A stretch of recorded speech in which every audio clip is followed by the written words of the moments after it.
जिले के सलोन में तैनात लेखपाल की किस्मत कहे या जिले के आला अधिकारियों की मेहरबानी की शिकायत करने पर मुख्यमंत्री पोर्टल पर भी गलत जानकारी दे दी जाती है। मामले को निस्तारित बता दिया जाता है। यही नहीं, आवेदक का घर पता भी पुलिस जानकारी करने की कोशिश नहीं करती है, बस ये लिख देती है कि मामले में दोनों पक्षों से संपर्क किया गया लेकिन किसी ने कानूनी कार्रवाई नहीं चाही। जी हां, डलमू के डंगरी चक मालिक भीटी निवासी पंकज वर्मा सलोन में लेखपाल के पद पर तैनात है, जिन पर डलमू थाने में दहेज उत्पीड़न, घरेलू हिंसा और अपनी पत्नी विजय लक्ष्मी मिश्रा पुत्री महावीर प्रसाद वर्मा निवासिनी अमर नगर शहर कोतवाली रायबरेली को मारने पीटने के 2 अन्य आपराधिक मामले दर्ज है, जिसमें चार्जशीट भी पुलिस ने दाखिल कर दी है। पत्नी ने मुख्यमंत्री पोर्टल पर शिकायत दर्ज करवाई थी कि पुलिस द्वारा जारी धारा 41(1) की नोटिस का विपक्षी लगातार अवहेलना कर रहे हैं, जिसके तहत उन पर कार्यवाही होनी। लेकिन इसके उल्टा महिला का कहना है कि पुलिस ने रिपोर्ट लगा दी है कि आवेदिका अपने मायके डलमू अपने मायके में रहती है। महिला का कहना है कि पुलिस यही झूठ कह रही है कि उसका मायका डलमू है, जबकि उसकी ससुराल डलमू है।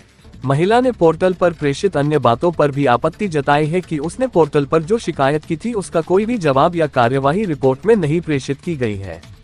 तो अब इसे क्या कहे, पुलिस आलाधिकारियों की मेहरबानी या लेखपाल पंकज वर्मा की किस्मत, जिनके बचाव में खुद मुख्यमंत्री पोर्टल पर भी शिकायत के उल्टे रिपोर्ट दर्ज कर दी जाती है और यह भूल जाया जाता है कि उच्च अधिकारी भी इसको देखेंगे। क्या नाम है, क्या मामला है? विजय लक्ष्मी मेरा नाम है।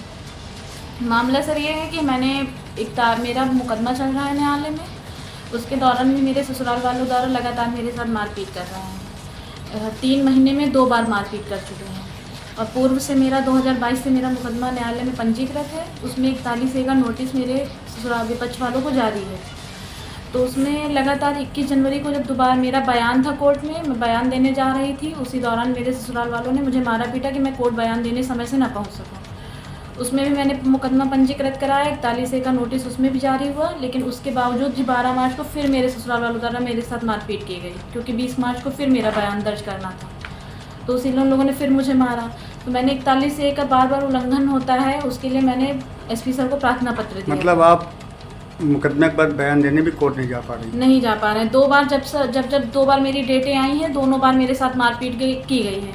एक बार बयान देने जाने से 6 दिन पहले और एक बार बयान देने जाने वाले दिन ही मेरे साथ मारपीट की गई। पर पुलिस को मैंने ये चीज़ लिखित में दी, पर पुलिस ने पैसा लेके उन सब धाराओं को हटा दिया, मुकदमे में उन धाराओं को पंजीकृत नहीं किया है, मेरा प्रार्थना पत्र बदल दिया। उसी को लेके फिर मैंने 41A का उल्लंघन बार हो रहा है, तो मैंने इस चीज़ का SP सर को प्रार्थना पत्र दिया। सर ने कोतवाली रायबरेली उसकी जांच का आदेश किया, जहां से उसमें गलत रिपोर्ट लगा दी गई है।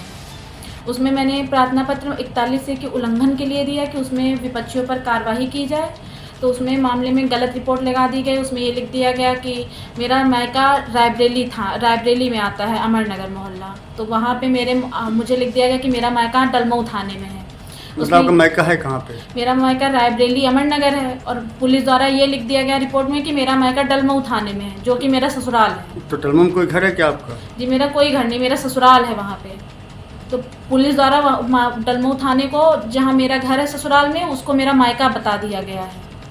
और उसके बावजूद भी इतना ही नहीं, उसमें ये भी लिख दिया गया, मुझे 2 दिन पहले कोतवाली बुलाया गया उप निरीक्षक द्वारा फ़ोन करके, लेकिन उसमें ये भी लिख दिया गया कि मैंने उप निरीक्षक द्वारा बुलाया जा रहा है, मैंने जाने से इनकार किया, क्योंकि मैं रायबरेली कोतवाली होके भी आई हूँ उनके बुलाने पे। फिर भी उन लोगों द्वारा गलत रिपोर्ट लगा दी कि मैं उनके बुलाने पे गई नहीं। अच्छा, 41A की नोटिस क्या है ये? सर, 41A का नोटिस ये मुकदमे के दौरान पूछताछ करने के लिए जारी किया जाता है पुलिस द्वारा विपक्षियों को। और उसमें साथ साथ ये भी आदेश किया गया, जितनी मुझे जानकारी वकील द्वारा हुई है, कि अगर मुकदमे के दौरान पूछताछ के नोटिस जारी होता है, उसमें ये भी कहा जाता है कि आप उसके बाद विपक्षी दूसरे पक्ष से मारपीट नहीं कर सकते। अगर ऐसा होता है तो सुप्रीम कोर्ट का आदेश है कि उसमें विपक्षियों को पुलिस अगर ज़रूरत समझे तो उनको पकड़ के ला के गिरफ्तार भी, मामले की गंभीरता के हिसाब से गिरफ्तार भी कर सकती है।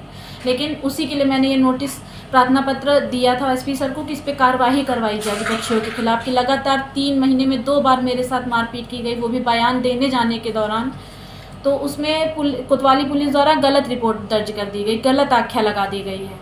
मतलब क्या चाहती हैं सर? उसमें मैं ये चाहती थी कि मेरे विपक्षियों पर, मेरे ससुराल वाले जो मेरे विपक्षी हैं उन पे उचित कार्रवाई हो, मेरे पति पे कार्रवाई हो, ससुराल वालों पे कार्रवाई हो, उन्हें गिरफ्तार किया जाए, जो कि प्रावधान भी है उसके हिसाब से।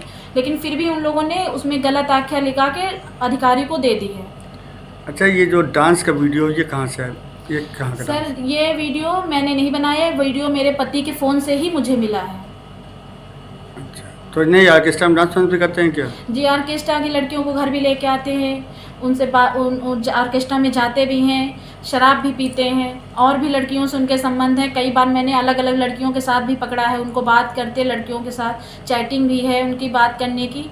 और इसी दौरान जब मेरे पति का ट्रांसफ़र अब सलोन तहसील में हुआ, वहाँ पे भी एक महिला लेखपाल से मेरे पति का संबंध है, जिसकी जानकारी मुझे खुद हुई। मैंने खुद अपने पति को पकड़ा उस महिला लेखपाल से बात करते हुए गलत तरीके से, जिसका मैंने विरोध किया, तो मेरे पति द्वारा फिर मेरे साथ मारपीट की गई।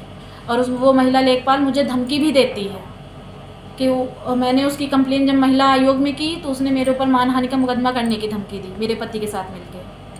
मतलब पुलिस जो है मनमानी रिपोर्ट लगा के कहती जी। मामला खत्म हो गया। सर जब भी यहाँ से रिपोर्ट गलत लगती है, बड़े अधिकारी के पास जाओ, वहाँ प्रार्थना पत्र दो, छोटे अधिकारी जो नीचे आते हैं, नीचे के अधिकारी फिर से गलत रिपोर्ट ही लगा के भेज देते हैं। उस कोई कार्रवाई होती नहीं है, बस गलत रिपोर्ट पे ही मामला ख़त्म हो जाता है, कोई न्याय नहीं मिलता, कोई सुनवाई नहीं होती।